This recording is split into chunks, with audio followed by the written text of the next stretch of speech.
Nom Villeneuve, prénom Jacques, 26 ans, deuxième saison de Formule 1, battu à domicile l'an dernier par le futur champion du monde. Aujourd'hui, il voit plus loin. Déjà vainqueur de 3 grands prix cette saison, dont le dernier magistralement en Espagne. Blâmé par la fédération cette semaine, il n'a qu'une ambition, gagner maintenant chez lui et que l'on s'en souvienne.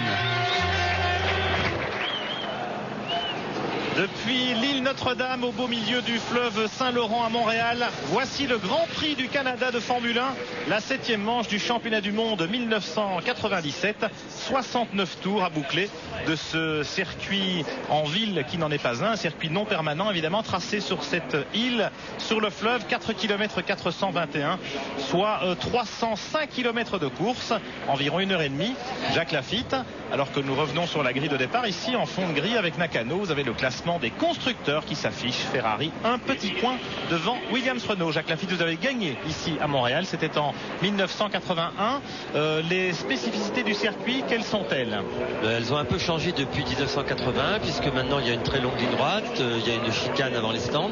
La spécificité du circuit, c'est un circuit moteur premièrement, il faut avoir un très très bon moteur. C'est un circuit de freinage. Voilà les anciens vainqueurs, ils sont nombreux et comme Marc Pinari nous le faisait remarquer, on ne gagne pas souvent à Montréal, il y a beaucoup de vainqueurs différents. Oui, bien sûr, c'est une course très difficile. Elle est difficile aussi pour les freins, de gros freinages.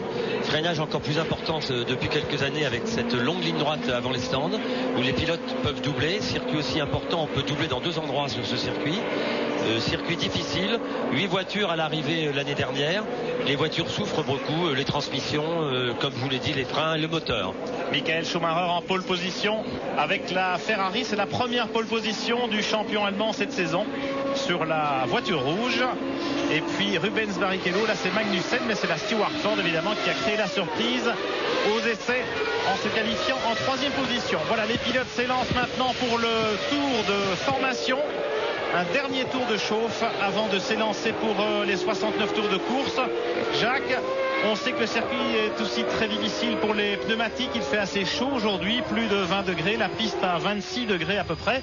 Et on se souvient qu'au Grand Prix d'Espagne, eh bien, la course s'est un petit peu jouée sur les pneus avec cette guerre des 2 manufacturiers de pneumatiques, des gommes très tendres utilisées par les 2 manufacturiers et donc des prises de risque. Oui, des grosses prises de risque aujourd'hui pour Goodyear et aussi pour Bridgestone. En tout cas, chez Goodyear, on a un peu pallié à la difficulté de la tenue des pneumatiques. Ils ont simplement surpassé tous les pneus des concurrents sur à peu près 1 mm pour retirer un peu d'épaisseur de gomme, pour éviter ces cloques qui apparaissent au bout de 3-4 tours sur presque toutes les voitures équipées en Goodyear. Et donc un circuit qui va certainement être très stratégique pour tous les concurrents. Alors 2 arrêts, 3 arrêts, on va voir ça tout à l'heure, peut-être moins, peut-être oui, plus. On vous en dira un peu plus dans 17 ou 18 tours lors des premiers arrêts pour savoir quelles sont les équipes qui effectueront 1, 2, voire 3 arrêts.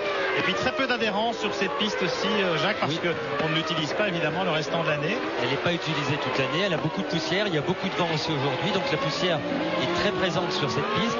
C'est ce qui provoque aussi cette usure prématurée des pneus parce que les voitures, beaucoup d'accélération, donc les voitures glissent beaucoup, dérapent beaucoup de train arrière, on fait beaucoup de patinage, on fait beaucoup patiner les roues arrière.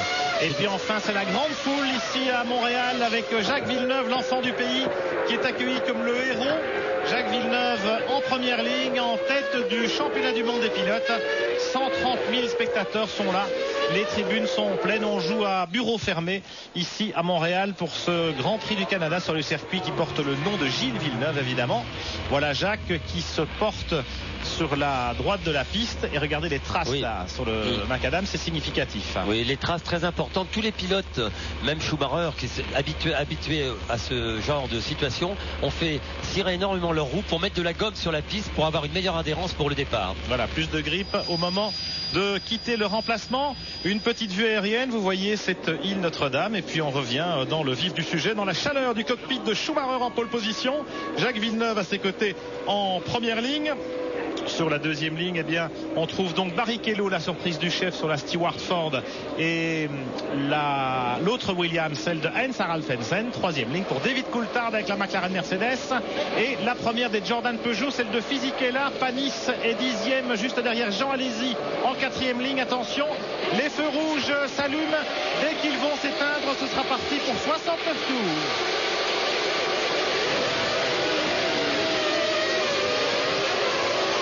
Un moment toujours intense. Fisichella est bien parti, les 3e. Villeneuve. Attention, Frenzen essaye de forcer. Il y a Alesi aussi et ça se bouscule un peu au freinage là-bas. Et il y a une touchette avec Irvine.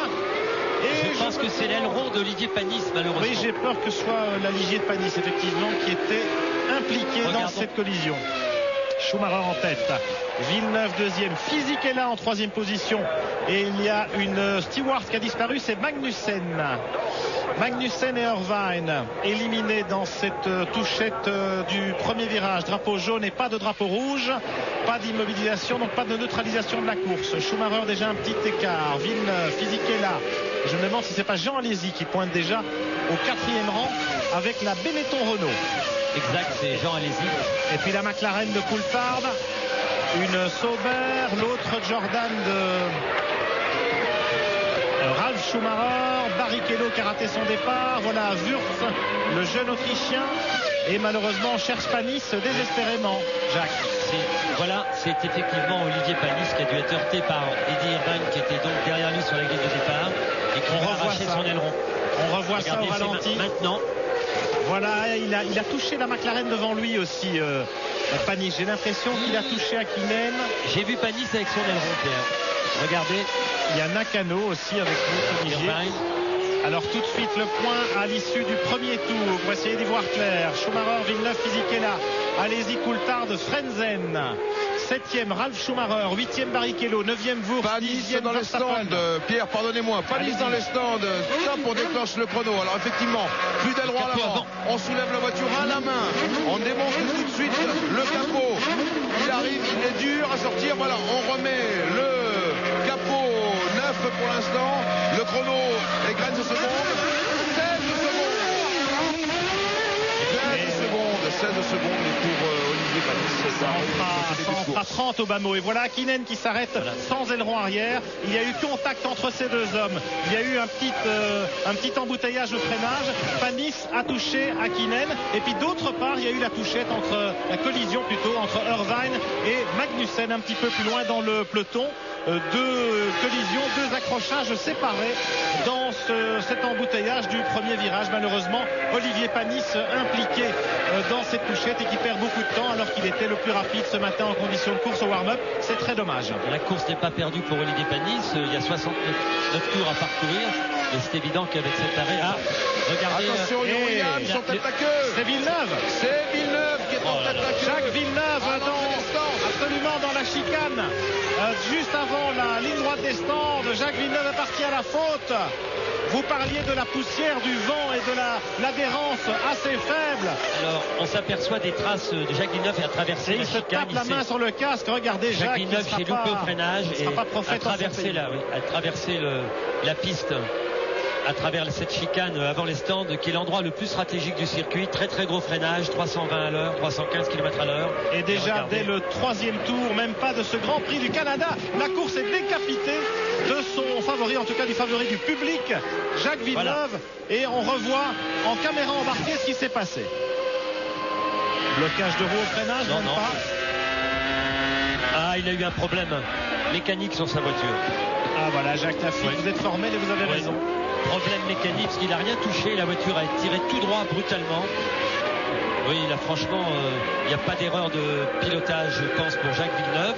Il n'a pas bloqué ses roues et vous avez vu, il a braqué très bien à droite, il n'a pas pu braquer à gauche. La voiture est partie tout droit dans le... Perte subite d'adhérence du train arrière, un gros survirage et bien entendu pas assez de place pour Villeneuve. Regardez, effectivement, c'est un endroit critique où les pilotes escaladent la bordure jusqu'à frôler le mur là-bas. 3e tour, Schumacher en tête, Fisichella, Jordan Peugeot 2e, Alesi 3e, Coulthard 4e, Frenzen 5e et l'autre Jordan Peugeot de Ralf Schumacher 6e. Ensuite on pointe Wurz, le jeune Autrichien de Benetton qui remplace Berger 7e, Barrichello 8e, Verstappen et Salo, les deux Tyrrell qui sont à la fête au 9e et 10e rang, et puis Herbert 11e, Diniz 12e, Trulli 13e, Hill seulement 14e, Morbidelli 15e, Nakano 16e et Katayama 17e. 17 voitures seulement sur les 22 qui ont pris le départ. Il y aura du déchet aujourd'hui. Oui, il y a déjà beaucoup de déchets de ce départ. On a perdu Panis, on a perdu Jacques Villeneuve, on a perdu Irvine, on a perdu Hakkinen, Magnussen. C'est déjà 6 voitures qui sont à où quand on sait qu'un Grand Prix du Canada, l'année dernière, 8 voitures étaient à l'arrivée, rien n'est perdu pour Olivier Panis que l'on va suivre. Rien n'est perdu quand même. Il a perdu 48 secondes avec cet incident malheureux. C'est beaucoup, mais en même temps, on sait que Panis a peut-être une botte secrète aujourd'hui. Jacques, il a une voiture très très performante, avec des pneumatiques aux performances absolument constantes. Ils ont pu le voir ce matin chez Prost. Alors ce que l'on espère, c'est que Panis ne s'arrêtera qu'une fois pendant ce Grand Prix. Mais malheureusement, ça va le mettre dans la même position que les autres concurrents parce qu'il effectuera en fait du fait de cet accrochage 2 arrêts au stand. Mais c'est vrai qu'il a encore une petite chance de figurer dans les points. Regardez ici Hakkinen parlant avec son manager Didier Coton. Vous savez que Panis a fait le meilleur temps autour, c'est donc signe qu'il attaque et qu'il n'y a pratiquement pas grand chose d'abîmé sur la prostonde à Jacques et Pierre. Non, parce qu'il a vraiment heurté, il a été heurté très très légèrement le capot avant, c'est-à-dire l'aileron a volé en éclats, mais il n'y a eu aucun contact de roue, donc la voiture marche très bien. Olivier vient de réaliser les meilleurs temps. Desmenil dans les stands, il a failli caler. Beaucoup de soucis chez Arrows Yamaha pour le champion du monde, ça n'est pas nouveau. Alors qu'on retrouve maintenant Heinz-Harald Frentzen sur la Williams Renault rescapée. Frentzen aux prises avec Ralf Schumacher et la seconde Jordan Peugeot. Les Jordan Peugeot qui ont une belle carte à jouer dans ce Grand Prix. Jacques Lafitte, c'est un circuit Montréal qui a souvent bien réussi aux Jordan. Oui, l'année dernière terminé en 6e position, la meilleure voiture du tour. Et puis il y a 2 ans, ils étaient sur le podium. Ils étaient sur le podium 2 et 3. Barrichello en voilà, avec les Jordan Peugeot. Donc un circuit qui convient parfaitement à la Jordan en tout cas, et maintenant au moteur Peugeot. Et le moteur Peugeot ici qui a été très très rapide durant tous ces essais. Les 2 pilotes prennent de la bouteille, marchent très fort. Ils étaient tous les 2 en bonne position, 6e et 7e position sur la grille. La voiture est efficace, gros problème de pneus pendant les essais. A priori résolu par le surpassage de ces pneus Goodyear auxquels on a retiré un petit millimètre de gomme pour que la gomme prenne moins de température en début de course. Je pense aussi que la piste étant un peu plus chaude, les pneus vont avoir une meilleure adhérence, et qui dit meilleure adhérence dit moins de patinage, et moins de patinage, moins de bloc. Frentzen et Schumacher, roue dans roue, en bagarre pour la 5e place. Devant eux, il y a 4 voitures. Michael Schumacher avec la Ferrari à 12 secondes et demie d'avance à peu près sur Fisichella. Mais il n'est pas plus vite. Fisichella était plus rapide au dernier passage. Jean Alesi, bien installé en 3e position. Une position intéressante en embuscade. Jean Alesi qui s'était imposé à Montréal. On se souvient de cela, c'était en 95. On a parlé du podium des 2 Jordan Peugeot. Mais il y avait évidemment Jean Alesi qui trônait sur la première marche de ce podium. Regardez la petite bagarre fratricide chez Tyrrell. Verstappen est salaud, roue dans roue, au coude à coude dans l'épingle. Panis. Et Panis qui remonte. Panis est en 17e position. Il est à 19 secondes d'un groupe de voitures. Katayama. Un carton encore. C'est la Minardi de Katayama en effet. Jean-Louis, décidément, ce Grand Prix du Canada s'annonce plein de rebondissements. On vous l'avait dit, beaucoup pour regarder la poussière d'Olivier Panis qui vient de passer. Regardez les voitures qui dégagent une poussière terrible sur le circuit en dehors de la trajectoire. Et si vous avez le malheur de mettre une roue, la sortie de route est inévitable. Vous avez bien fait de parler de tout ça, Jacques et Pierre, et c'est pas des vieux routiers comme vous qui allez me contredire. Le Grand Prix du Canada, c'est aussi une course d'endurance souvent. En quelque sorte, c'est le même week-end que les 24 heures du Mans. Et bien on se demande quelle est la course qui demande le plus de qualité d'endurance. À ce propos, félicitations à Michele Alboreto, Stéphane Johansson et Tom Christensen qui ont gagné le Mans cet après-midi. Oui, bravo. Alors, regardez la bagarre, la Williams Renault de Frentzen, et maintenant il est rejoint par Wurz, ma parole. Schumacher est passé avec la Jordan Peugeot, et c'est le jeune Autrichien Alexander Wurz qui talonne maintenant Frentzen. Frentzen en difficulté sur la Williams Renault rescapée, sans doute en difficulté, avec ses pneumatiques comme à Barcelone il y a 3 semaines. Drapeau jaune, drapeau blanc, enfin, on se bouscule un peu partout sur le circuit. Je vous propose de marquer une première pause dans ce Grand Prix du Canada avant de revenir y voir plus clair. Retour à Montréal dans le 8e tour du Grand Prix du Canada. C'est encore Desmenil dans les stands. Problème chez Arrows Yamaha, on le sait. Mais sur la piste, il se passe beaucoup de choses avec l'entrée en lice de la voiture de sécurité. La fameuse safety car, ce qui signifie que la course est neutralisée. Desmenil en principe effectue un 2e arrêt. beaucoup de problèmes pour le champion du monde, on le sait, mais ce qui nous intéresse, c'est évidemment l'entrée en lice de la voiture de sécurité pour que les commissaires puissent dégager là-bas la Minardi de Katayama. Vous les voyez en train de manœuvrer à l'autre bout du circuit. Jacques Lafitte, ça signifie que le peloton va se retrouver groupé pour un deuxième départ lancé cette fois. Un deuxième départ lancé qui va certainement favoriser d'abord une plus jolie course que Schumacher était en train de s'en aller tranquillement, ce qui va permettre à Olivier Panis et la Pro Sonda de récupérer une position plus agréable et ce qui va nous permettre de suivre un Grand Prix beaucoup plus intéressant. En tout cas, Panis va évidemment rattraper pas mal de temps perdu dans son arrêt consécutif à la perte de son aileron, la collision du départ.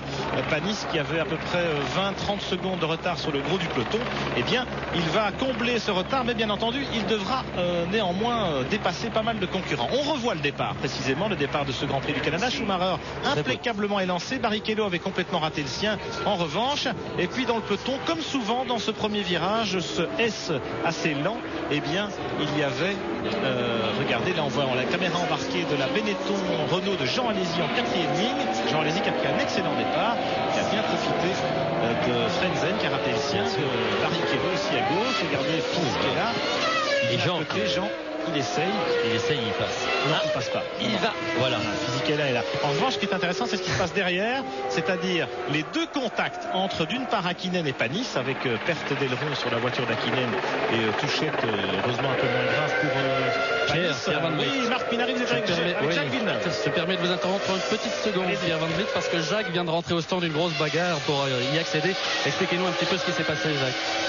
Rien, la piste est très poussiéreuse et j'ai mal jugé la situation. Je n'étais pas en train d'attaquer parce que il y avait Michael devant moi et derrière moi je pensais pas à des pilotes que je croyais qu'ils nous donnaient des problèmes pendant la course. Alors j'attaquais pas trop et j'ai mal jugé le dernier virage. Je suis rentré dedans un petit peu trop rapide en travers. La voiture n'est pas du tout en cause, c'est parce qu'on vous a vu en colère quand vous êtes dans le mur, c'est votre faute. Bah oui, à moins que quelque chose ait cassé sur le moment, mais j'en doute, je suis juste rentré un petit peu trop vite dans le virage. On vous voit encore en colère maintenant parce que pour la deuxième année consécutive, ce Grand Prix du Canada va vous échapper. Non, pas seulement pour ça, parce que j'ai fait une grosse erreur qui va coûter cher au championnat aussi. Le championnat est encore long, Jacques. Oui, mais bon, c'est une erreur comme ça au deuxième tour, c'est bête, ça m'arrive pas d'habitude et donc c'est très frustrant d'en faire, mais bon, ça arrive de temps en temps, c'est dommage. Vous savez, c'était à guichet fermé aujourd'hui, ce le sera encore l'an prochain et encore pour vous. J'espère qu'il y aura un meilleur résultat l'année prochaine. Merci Jacques Villeneuve, et puis au passage un coup de chapeau Jacques Lafitte à la franchise. Oui, c'est rare de voir un pilote déclarer comme ça devant toutes les caméras j'ai fait une faute et bravo, effectivement il est rentré un peu vite, il a bloqué ses roues parce qu'il s'est aperçu qu'il ne pouvait pas faire autrement que sortir de la piste. On revoit d'ailleurs l'incident, Villeneuve, regardez, freinage, la bordure à droite et il est rentré peut-être un peu fort. C'est là. Et un survirage soudain. Alors vous voyez, il essaye de braquer, mais comme il a bloqué ses roues, ça ne répond plus, donc il aurait fallu qu'il Frenzen dans les stands pour un changement de pneus, Jean-Louis. Déjà. Absolument, et ça a l'air de bien se passer. Vous savez que chez Williams, sur Renault, on met toujours un petit peu les mauvaises situations, mais non, regardez 7 secondes 4, c'est parfait, mais quand même, ça porte de l'eau à votre moulin, Pierre et Jacques, parce que les pneus vont être une nouvelle fois le point clé de ce Grand Prix. Jean-Louis, je peux vous en parler des pneus Goodyear de Heinz-Harald Frentzen. Les pneus arrière sont complètement cloqués. Il y a des gros plats sur les pneus avant, il a dû louper un freinage. Voilà, grosse inquiétude, comme pour le Grand Prix d'Espagne à Barcelone il y a 3 semaines, pour certaines équipes en tout cas, davantage peut-être pour Williams ou pour McLaren que pour Ferrari. On va voir ça, la course est repartie, la voiture de sécurité est rentrée au stand, Schumacher en tête au 10e tour, Fisichella 2e, vous les voyez à l'épingle, 3e Alesi, 4e Coulthard, 5e Ralf Schumacher avec l'autre Jordan Peugeot, 6e Wurz. Très belle course du jeune Autrichien sur la Benetton, la seconde Benetton. Barrichello est 7e, Verstappen 8e et Salo 9e, les deux Tyrrell. Herbert 10e. Olivier Panis se pointe au 14e rang, mais il n'a plus que 17 secondes de retard sur le leader, Jacques. Oui, en fait, il avait 16 secondes de retard quand il était en 16e position. Il a simplement gagné 2 places, mais il se retrouve à la même distance du leader Michael Schumacher. C'est une course qui va être longue pour Olivier, mais je crois qu'il a la possibilité, avec ce nouveau départ, si on peut parler ça d'un nouveau départ, de pouvoir figurer très bien à la fin de la course. Alors parmi les voitures qui usent peut-être un peu moins les pneumatiques, Il y a aussi la Benetton. On se souvient de la course de Jean Alesi à Barcelone. Jean avait très bien géré sa course en attaquant pas trop en début de course avec le réservoir plein, et ça lui avait permis de ne faire que d'effectuer 2 arrêts, de monter sur le podium. Alors peut-être une belle occasion ici pour Jean Alesi également. On le voit en 3e position, mais pour l'instant effectuant plutôt une course assez sage. Oui, il fait une course sage, il tourne de toute façon dans les mêmes temps que Schumacher, dans les mêmes temps que Fisichella, de Coulthard. Les voitures équipées de Goodyear qui sont maintenant aux 6 premières places tournent toutes à peu près dans les mêmes temps. Pointe en 7e position Barrichello qui tourne un peu moins vite que les pneus Goodyear avec ses pneus Bridgestone.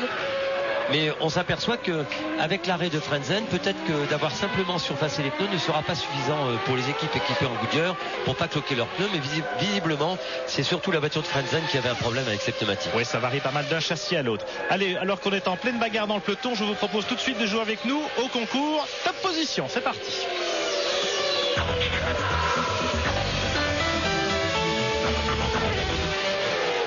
Et derrière Jean Alesi, vous voyez que ça bagarre ferme entre les Tyrrell et la Stewart de Barrichello qui est en difficulté, parce que pour voir les Tyrrell aussi bien placés, là aussi c'est un circuit qui permet à certaines voitures un peu moins bien motorisées de réussir des performances. Oui. Les Tyrrell qui sont peut-être partis aussi avec très peu d'essence à bord. Il faut dire que Barrichello avait loupé son départ, qui s'est retrouvé dans une position défavorable, qui vient de remonter quelques places, qui vient d'essayer d'effectuer un dépassement sur la Tyrrell de Verstappen, et Verstappen a bloqué ses roues, certainement abîmé ses pneus. Vous voyez, on le revoit ici. Il a, pour éviter l'attaque, regardez, ouais, il bloque ses roues arrière, et je peux vous dire que là les cloques vont apparaître plus vite qu'il le pense. Regardez ce gros freinage pour éviter à Barrichello de dépasser. Regardez. On ne va pas tarder à voir arriver Olivier Panis à l'arrière de ce peloton. Espérons qu'il n'ait pas trop de difficultés dans les manœuvres de dépassement. Et regardez là encore la bagarre entre Mika Salo et la Stewart de Barrichello. Vraiment en difficulté en ce début de course, alors qu'elle avait été la grande surprise des essais. Oui, et on voit les possibilités de dépassement sur ce circuit qui sont très importantes. Vous avez vu l'épingle avant la ligne droite des stands, on peut dépasser. C'était à la sortie d'une courbe très rapide et c'est très intéressant. Et de nouveau ce freinage tangent côte à côte à l'entrée de cette chicane. Mon Dieu, mais alors ça fait longtemps qu'on n'avait pas vu des dépassements, et vous voyez Barrichello vient de doubler. Et Herbert essaye d'en profiter, alors que Fisichella vient de signer le meilleur tour en course avec la Jordan Peugeot. Le jeune Italien Fisichella en 2e position, à 1 seconde 4 dixièmes seulement de Schumacher. Voilà qui est prometteur. Oui, ils tournent, les deux voitures tournent à peu près dans le même temps. Une 21,5 pour les deux voitures. Une 21,6 pour Alesi qui est 3e. Oui, Alesi se comporte très bien. Jean dispose d'un très bon châssis ici et il va faire encore une très belle course. Regardez encore le dépassement. La tentative de dépassement. Elvi va y arriver, regardez. De Salo sur Barrichello. C'est Barrichello qui dépasse. Oui, en fait, c'est Salo qui essayait. Regardez, voilà, regardez. Côte à côte, et puis finalement, il n'a pas assez de place, Salo, pour prendre le meilleur sur la Stewart. C'est donc la Stewart qui vient de doubler Salo. En tout cas, c'est très intéressant de voir des voitures en bagarre. La possibilité de se bagarrer et de dépasser ici. Avec les freins qui souffrent aussi, surchauffe des freins peut-être, attention messieurs, parce qu'en début de course avec beaucoup d'essence à bord, eh bien effectivement les freins souffrent davantage. Un très beau circuit ici à Montréal, avec des grandes courbes, un circuit très varié, et puis des freinages appuyés comme ici au bout de la ligne droite, et de nouveau côte à côte, Barrichello et Salo. Alors on a vu l'aileron de la Stewart, Jacques. Il y a un accident, Jacques et Pierre, il y a un accident, drapeau jaune à Une Jordan Peugeot. Ralph apparemment, Ralph Schumacher qui a perdu une roue. Tout à fait, il était 5e, Ralph Schumacher avec l'autre Jordan Peugeot, et il a tiré tout droit là-bas au bout de la ligne droite. Gros carton, mais pas d'inquiétude pour le pilote allemand. Vous le voyez, il enjambe le rail là-bas. Il va se mettre à l'abri. Alors on voit aussi ici l'importance des pneumatiques sur le comportement d'une sortie de route très impressionnante, grande ligne droite, on arrive assez vite. On le revoit au ralenti. Ouais. Problème de frein, on en parlait juste à l'instant. Il était peut-être un tout petit peu hors trajectoire. et il tape heureusement les murs protecteurs de pneumatiques ont bien rempli leur rôle. Oui, il a longé le rail et effectivement un problème certainement de frein, mais dû à mon avis à la poussière au bord de la piste. Il était trop à l'extérieur une fois encore. Cette piste est très piégeuse et encore une voiture éliminée. Et beaucoup de chance pour Ralf Schumacher, voilà, qui salue la foule et qui est content de rentrer. Ça ne pardonne pas le circuit Gilles Villeneuve de Montréal. Michael Schumacher toujours en tête. Le voilà avec la Ferrari. Il boucle son 15e tour. En effectuant le record du tour. Avec meilleur tour au passage. Alors on va se retrouver dans la même situation qu'à Barcelone où les pilotes comme Michael Schumacher ici à l'écran vont améliorer leur temps quand l'essence diminue, et c'est exactement ce qui s'est passé à Barcelone, et on va avoir le même genre de situation. Fisichella deuxième, Fisichella, alors que Coulthard vient d'améliorer au passage la McLaren Mercedes qui se comporte très bien ici à Montréal également. Vous le voyez, très peu d'écart entre les 4 premiers, moins de 4 secondes après 15 tours de course. Alors bien sûr il y a eu l'intervention de la voiture de sécurité, mais quand même nous avons 4 voitures différentes aux 4 premières places avec des performances très proches entre Schumacher la Ferrari, Fisichella la Jordan Peugeot, Alesi toujours 3e, Coulthard 4e. Maintenant c'est Wurz qui occupe la 5e position avec la Benetton, Verstappen 6e, tenez-vous bien, sur la Tyrrell, et puis c'est ce peloton là que vous voyez à l'écran actuellement qui se bagarre pour entrer dans les points avec Barrichello sur la Stewart 7e, Salo 8e, Herbert 9e et Pedro Diniz sur la Rose Yamaha, excellent 10e, avec des comportements parfois étonnant de certaines voitures ou de certains pneumatiques, la Rose Yamaha en pneu Bridgestone bien sûr, et la Stewart Ford qu'on croyait beaucoup plus rapide en vitesse de pointe, Jacques Lafitte, grâce à son petit aileron, et qui curieusement a toutes les peines du monde à maintenir sa vitesse. Je pense que Barrichello a choisi de n'effectuer qu'un seul arrêt et qu'il a emmené beaucoup d'essence, ceci expliquant cela, étant donné que c'est un circuit d'accélération. On aperçoit à chaque accélération la Tyrrell qui va effectuer certainement 2 arrêts et beaucoup plus rapide dans les longues lignes droites. Et c'est dû uniquement à regardez, il a beaucoup de mal, Barrichello garde l'intérieur, et la différence c'est exactement ça, c'est une question de capacité de réservoir d'essence. Barrichello a emmené beaucoup plus d'essence, toujours les drapeaux jaunes. Alors, et on ne peut pas doubler sous les jaunes, monsieur Salo. Situation bizarre de Salo qui est en train d'essayer de doubler sous les drapeaux jaunes Barrichello. On ne peut pas, il a renoncé. Et on voit derrière Panis qui arrive dans ce peloton qui est en train de se battre pour la 6e place, 7e place. Ça veut dire que Panis remonte à bride abattu sur ses concurrents. Il est derrière Diniz, là vous avez à l'image Barrichello, Salo, Herbert, Diniz, et vous avez aperçu Panis effectivement qui revient est en train d'effectuer la jonction. Panis qui tourne en 23,5, mais il vient de doubler évidemment Morbidelli, c'est pour ça que son chrono n'est pas très représentatif. Espérons que ça ne va pas klaxonner trop longtemps. Derrière Barrichello, on refait le petit point du classement. Schumacher, Fisichella, Alesi, Coulthard, Wurz, Verstappen. Amusant de voir des pilotes comme Alexander Wurz, le débutant autrichien, aussi bien placé. Cette fois-ci, ça y est, Salo a pris l'avantage sur Barrichello, freinage de l'épingle. Et Herbert va en profiter. Oui, Herbert aussi à la sortie. Attention à l'accélération, la motricité en dehors de la trajectoire, c'est très difficile. Et Barrichello résiste. Herbert vient à côté. Et puis là-bas au fond, Diniz et Panis. Et de nouveau côte à côte. Regardez l'attaque de Herbert à l'extérieur qui passe. Bravo. Bien joué, Johnny Herbert avec la Sauber Petronas. Formidable bataille dans le peloton de chasse de ce Grand Prix. Et Panis qui est là effectivement en train de revenir comme un boulet. Il effectue la jonction. Pas beaucoup d'appui non plus sur la Prost. On devine une très bonne vitesse de pointe de la Prost Honda. C'est aussi une bonne chose pour permettre à Panis de faciliter des dépassements. Bien sûr, beaucoup de pilotes et d'écuries sont aperçus que Barrichello a effectué de très bons temps avec un tout petit aileron. Et on a loupé Diniz. Énormément. Je crois que Panis a une chance de le doubler. On a énormément diminué les appuis sur toutes les voitures et Olivier Panis a remis un plus petit aileron. Il était très content de sa voiture ce matin aux essais. Ça n'avait en rien affecté sa tenue de route. Par contre, il était beaucoup plus rapide dans ligne droite. Schumacher toujours bien en tête, vous l'avez vu. Et puis là, ça se bagarre, ça se bouscule un peu. C'est sympa de se retrouver dans le peloton de chasse parce qu'on les voit rarement à l'image. C'est The Outsider avec ici la Tyrrell. Verstappen est 6e, Salo 7e.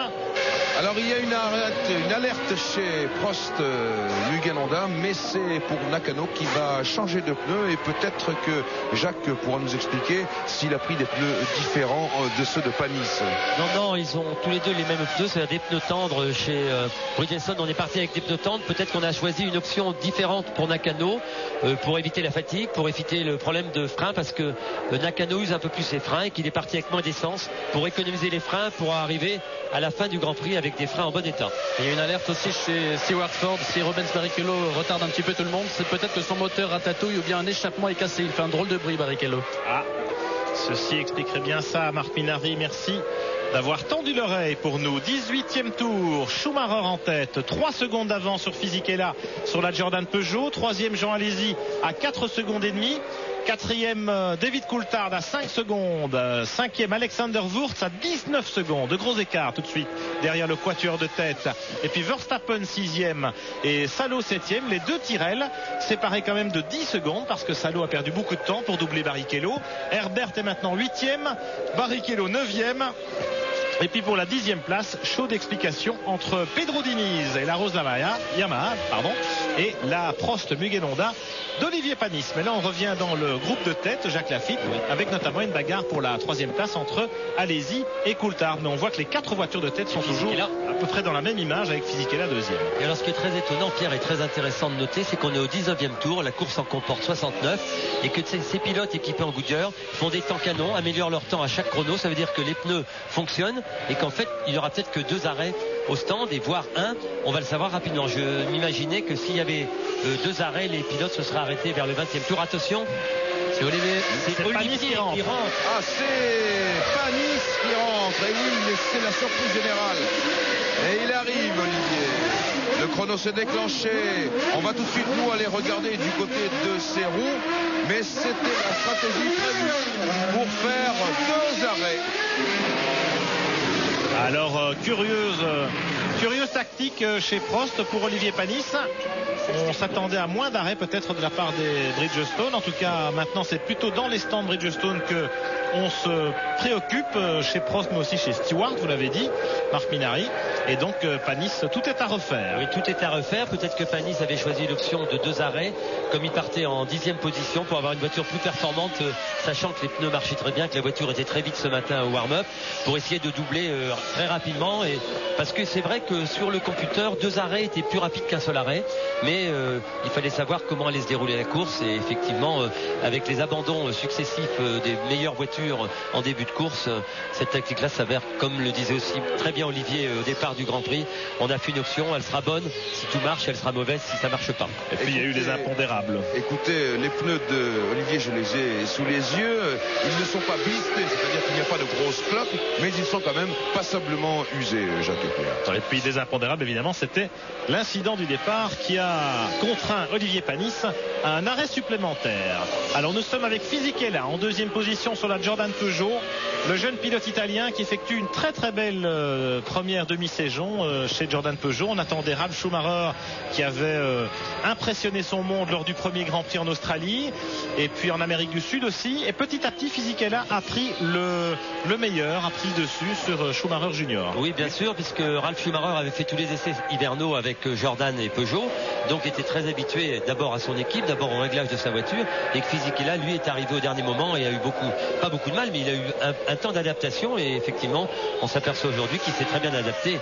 En tout cas, très belle bagarre. Regardez Jean en pleine bourre avec David Coulthard. Les 3 voitures sont roue dans roue. Et en revanche, Schumacher s'en va, Jacques. Il a 5 secondes d'avance. Il tourne 1 seconde plus vite que ses 3 poursuivants, et c'est étonnant. Et c'est bien, il a un très bon réglage de sa voiture. On le savait depuis les séances d'essai. Il a tout de suite fait des très bons temps en essai. Dès qu'il prenait sa voiture, il partait en très bonne position. Il améliorait ses temps. Et on pensait que pour la course, la voiture étant un peu moins équilibrée en général, qu'il aurait des problèmes de pneumatique. Mais visiblement, Schumacher a très bien réglé sa voiture. Jacques et Pierre, une autre précision. Voilà exactement ce qui s'est passé pour Olivier Panis. Il a tout simplement cru qu'il avait crevé. C'est vous dire que les pneus devaient être beaucoup moins performants qu'au départ de la course. Espérons que ce n'est pas un problème sur le châssis qui lui ait donné cette impression. On revoit un incident qui concerne Frenzen, semble-t-il. 12e seulement là-bas dans le peloton. Il dépasse une Sauber, celle de Morbidelli. Frenzen au freinage de l'épingle. Pas très à la fête. Le pilote allemand de l'écurie Williams-Renault qui s'est arrêté parmi les premiers au 10e tour déjà pour changer de pneumatique. Et ma foi, ça n'a pas l'air de s'arranger. Non, il est en 11e position. Frenzen a toujours des problèmes pour régler sa voiture, pour trouver un bon équilibre. Et avec la guerre des pneumatiques, il faudrait qu'il s'adapte un peu plus rapidement parce qu'il a des gros problèmes en course. Il n'a pas le temps en 30 tours de régler sa voiture et ça lui pose énormément de problèmes. Il est en 11e position maintenant. Trio pour la 2e place. Fisichella sur la Jordan jaune. Le voilà pleine image. Et puis Jean Alesi et David Coulthard, 3 pilotes qui visent le podium de ce Grand Prix du Canada. Mais en tête, Michael Schumacher tape sur le clou. Une 20,493. Un nouveau meilleur tour pour la Ferrari. Regardez la très belle vue de la caméra sur la voiture de Jean. On voit le travail du pneumatique. Aucune cloque apparente. Le pneu est parfait. Une petite traînée noire à l'intérieur. Mais ça, c'est tout à fait normal. Ce qui veut dire que les pneus fonctionnent merveilleusement bien. Regardez la différence de coloris. Voilà, Schumacher en tête, Fisichella, Alesi, Coulthard en bagarre derrière lui pour ce podium du Grand Prix du Canada. Nous sommes au 22e tour. Il y en a 69 au total. On fait une petite pause dans ce Grand Prix. À tout de suite. Retour à Montréal en direct sur TF1 pour ce Grand Prix du Canada, 7e manche du championnat 97. Bataille formidable pour la 2e place avec la Jordan Peugeot qui rentre au stand. Alesi aussi, incroyable, ce sont les ravitaillements, les premiers changements de pneumatique pour les voitures de tête. Fisichella chez Jordan Peugeot et Jean Alesi chez Benetton Renault. Alors les mécaniciens ont évidemment une grosse carte à jouer parce que pour quelques dixièmes de seconde, eh bien, un des pilotes pourrait gagner une place ou la perdre, c'est selon Fisichella. On entend le moteur qui tourne. Benetton d'abord, c'est Jean qui et Alesi repart devant. Formidable, Jean Alesi, 2e. Bien joué, Benetton. Les Benetton Boys qui ont permis à Jean Alesi de gagner une place et de se pointer en 2e position derrière Schumacher. Schumacher qui va devoir s'arrêter évidemment, mais qui comptait 10 secondes d'avance sur David Coulthard avec la McLaren Mercedes qui occupe actuellement la 2e place, mais qui lui aussi devra s'arrêter. Le tout est de savoir si cette stratégie à 2 arrêts, Jacques Laffite, sera la même pour tous les hommes de tête. Oh, j'ai l'impression que effectivement les écuries équipées en Goodyear vont s'arrêter 2 fois. Maintenant, c'est même certain. Je ne pense pas. Peut-être Schumacher qui améliore le record du tour tout le temps, qui est très rapide en ce moment. Peut-être que Schumacher a opté pour un seul arrêt, mais ça me paraîtrait très étonnant. Mais on est quand même au 25e tour. Il n'y a pas d'agitation dans le stand Ferrari à l'heure actuelle. Il est très possible que Schumacher n'effectue qu'un seul arrêt puisqu'il est toujours très rapide. Et Schumacher vient d'améliorer. De lui présenter son panneau. Pardon, Jacques, on vient de lui présenter son panneau. Pas la flèche pour l'instant. Il continue. Les mécanos sont dans le stand. Et puis il continue à améliorer le record du tour à chaque passage. Une 20.2. On peut presque être sûr maintenant que je pense que Schumacher va s'arrêter une seule fois et s'il fait ça, ça sera certainement un des rares. Ce sera des coups de maître et des pilotes en tête. Et là c'est Wurtz avec la Benetton Renault, le jeune Autrichien qui pointait au 5e rang et qui s'immobilise maintenant. Il était même 3e au jeu des arrêts ravitaillement. Alexander Wurtz, 23 ans, Autrichien. Pilote de voiture de tourisme chez Opel l'an dernier, chez Mercedes en GT cette saison. Un arrêt de 8 secondes. Oui, petite hésitation pour Alexander Wurtz, c'est la première fois, c'est difficile. Et vous voyez, il a perdu une seconde. Mika Salo avec la Tyrrell qui s'arrête. Verstappen s'est déjà arrêté également. Alexander Wurtz qui avait remporté les 24 heures du Mans l'an passé sur la Porsche Just. On retrouve Schumacher en tête. 26e passage pour la Ferrari. Une 20.218, nouveau record du tour. David Coulthard aussi qui est en 2e position, qui vient de réaliser un temps très proche de celui du record du tour de Michael Schumacher. Il tourne en 1.23, ce qui voudrait dire aussi que la voiture est en train de s'améliorer. Est-ce que chez McLaren on n'a pas aussi opté pour un seul arrêt? C'est ce que semble aussi le cas pour Herbert, mais on va le savoir très rapidement. Au ralenti, on voit Frenzen qui déborde irrésistiblement la Tyrrell de Verstappen. Frenzen maintenant au 7e rang. Et ça y est, on se prépare chez Ferrari. Schumacher va donc pas tarder à rentrer. On va lui présenter la flèche vraisemblablement incessamment sous peu. Schumacher qui était l'un des seuls pilotes hier à ne pas être inquiet justement pour les pneus dont vous parliez. Alors que tout le monde s'inquiétait pour l'usure. Lui disait que sa voiture devrait être tout à fait correcte en usure des pneus. Merci Marc. Meilleur tour pour Coulthard avec la McLaren Mercedes. Il n'est qu'à 10 secondes de Schumacher. Parfois, il vient tourner en 19,9. Tous les pilotes attaquent, ils tapent dans les pneus. Ça veut dire qu'ils vont rentrer, Jacques. Ils vont rentrer, ça veut dire que comme à Barcelone, les voitures se vident d'essence, sont de plus en plus rapides. Donc le pneu a moins de problèmes d'adhérence et les voitures vont beaucoup plus vite. Mais c'est aussi signe qu'elles sont vides d'essence et que tous les pilotes vont ravitailler et faire 2 ravitaillements. Schumacher, 27 tours couverts, Coulthard à 10 secondes, allez-y à 33 secondes. Il s'est déjà arrêté, il est très bien placé, Jean, une course tactique assez brillante et puis une course rondement menée par l'Avignonnais. Voilà Schumacher qui rentre. Eh bien, je suis dans le stand Ferrari. Ignazio Lunetta est prêt aux commandes, c'est l'ingénieur de Schumacher avec des pneus. Alors je les regarde bien, ce ne sont pas des pneus neufs, ce sont des pneus déjà rodés et je peux vous dire que ceux qui viennent d'être démontés ne présentent absolument aucun symptôme de cloque ou de bliste comme on dit exactement. Non, les pneus de Schumacher sont excellents et il est reparti donc avec des pneus déjà rodés. Il ne commettra pas la même erreur, enfin Ferrari ne commettra pas la même erreur qu'en Espagne il y a 3 semaines. Coulthard continue à améliorer, une 19,9 à nouveau, nouvelle amélioration pour le pilote écossais avec la McLaren Mercedes. Il tente dans ces 2 ou 3 tours supplémentaires par rapport à Schumacher d'attaquer pour réduire un petit peu l'écart qui le sépare du leader, qui le sépare potentiellement évidemment du leader Michael Schumacher, qui est reparti après un arrêt de 7 secondes 6, ce qui confirme bien la stratégie à 2 arrêts. À 2 arrêts, bien sûr, on s'aperçoit aussi qu'un arrêt au stand coûte à peu près 20 secondes et que si David Coulthard attaque ici comme un fou parce qu'il était à 10 secondes de Schumacher, ça voudrait dire qu'avec un arrêt il aurait la possibilité de repartir en tête de la course. Alors attention, c'est pas facile, on vous propose un petit top position.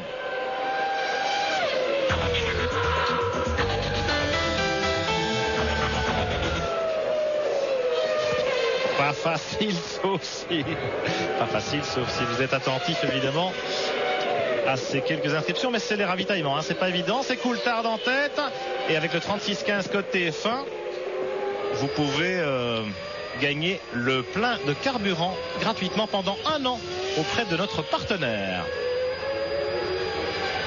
Coulthard 9 secondes devant Schumacher, allez-y 3e, Fisichella 4e, Herbert 5e, il ne s'est pas encore arrêté.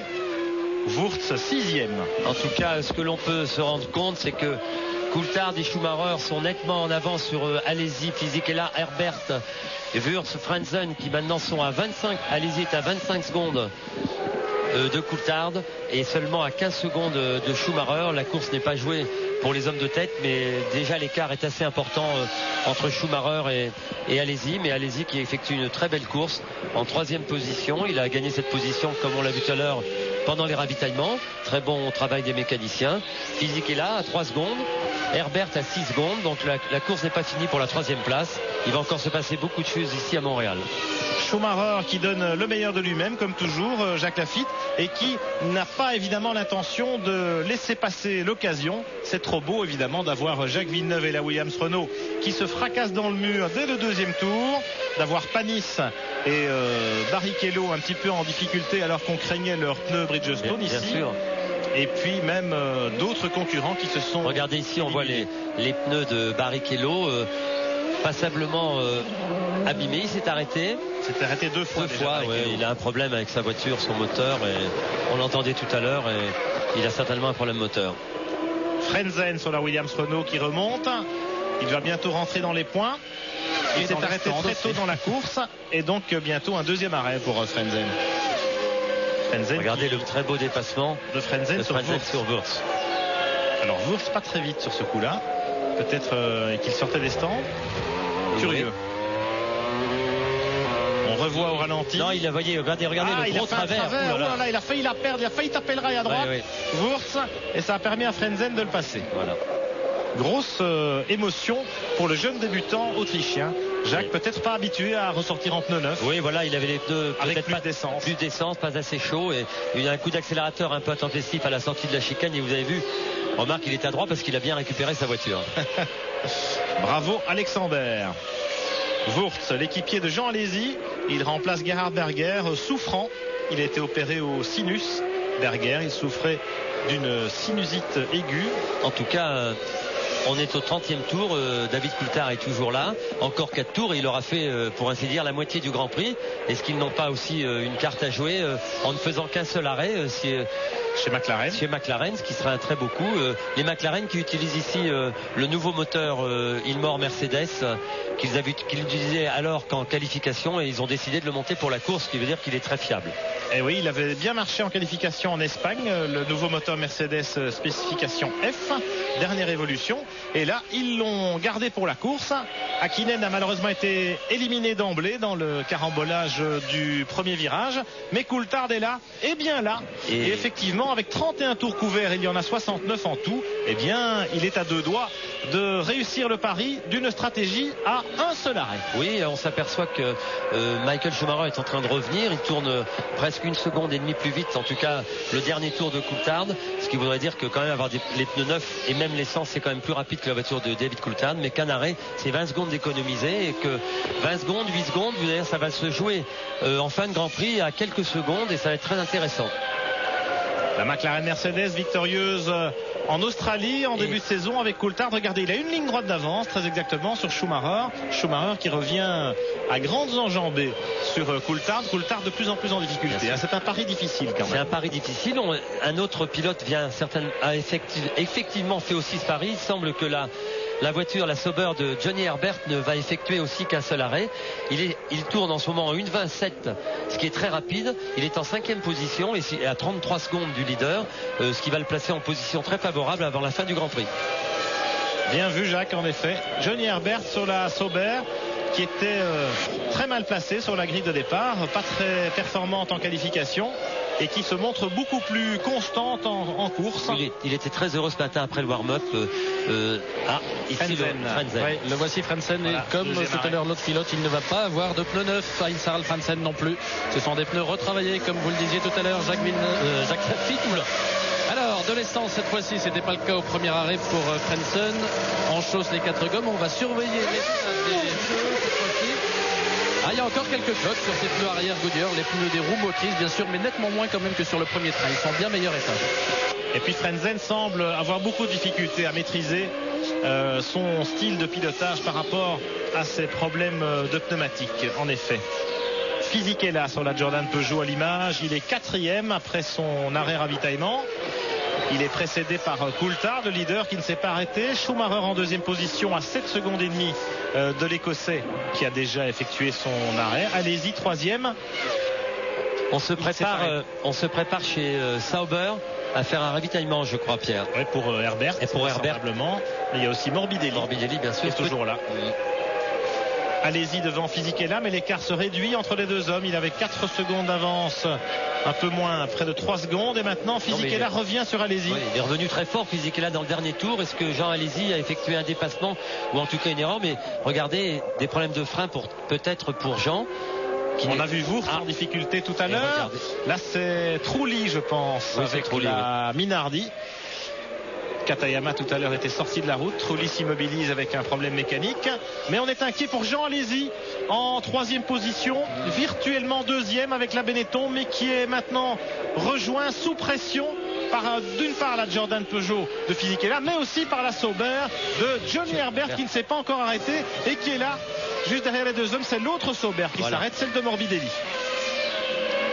Voilà Morbidelli au stand.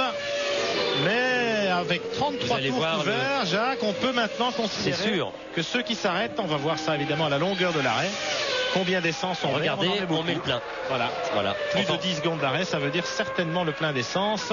C'est le plein d'essence, Pierre, et ça veut dire que Johnny Herbert et David Coulthard n'effectueront qu'un seul arrêt, que visiblement les pneumatiques qu'ils ont sur leur voiture, si c'est la même gomme que Schumacher, va leur permettre de figurer en tête du classement très rapidement, parce qu'un arrêt c'est 20 secondes et ça va faire une fin de course formidable entre Schumacher, Coulthard, Herbert. Ça va être une... Alors attention, Jean Alesi avec Fisichella, Herbert qui reviennent. Je suis inquiet pour Jean. Non, je pense qu'il avait fait une petite erreur. Il a l'air de tenir la cadence. J'espère qu'il... Non, regardez, il vient tourner 1,23. Et franchement, c'est à 2 secondes et même 3 secondes du meilleur temps de Coulthard, le leader. Moi, je pense qu'Alesi a des difficultés. Peut-être de pneumatique, peut-être aussi des problèmes de boîte ou une défaillance d'ordre hydraulique qui avait déjà handicapé sa voiture pendant les essais. Espérons que ce ne soit pas le cas, on croise les doigts. En tout cas, ça permet à Johnny Herbert qui tourne lui en 1,21, c'est-à-dire que 2 secondes plus vite que Jean, ce qui prouverait à dire que Jean a peut-être des problèmes. En tout cas, ça fait un regroupement pour la 3e place très intéressant. Herbert est là, alors que vous savez qu'Herbert est en 34e tour, qu'il a le pneu, qu'il est aussi très peu d'essence et que la voiture est très performante. Regardez. Il n'est pas encore arrêté, bien sûr, Herbert, contrairement aux 2 voitures qu'il précède.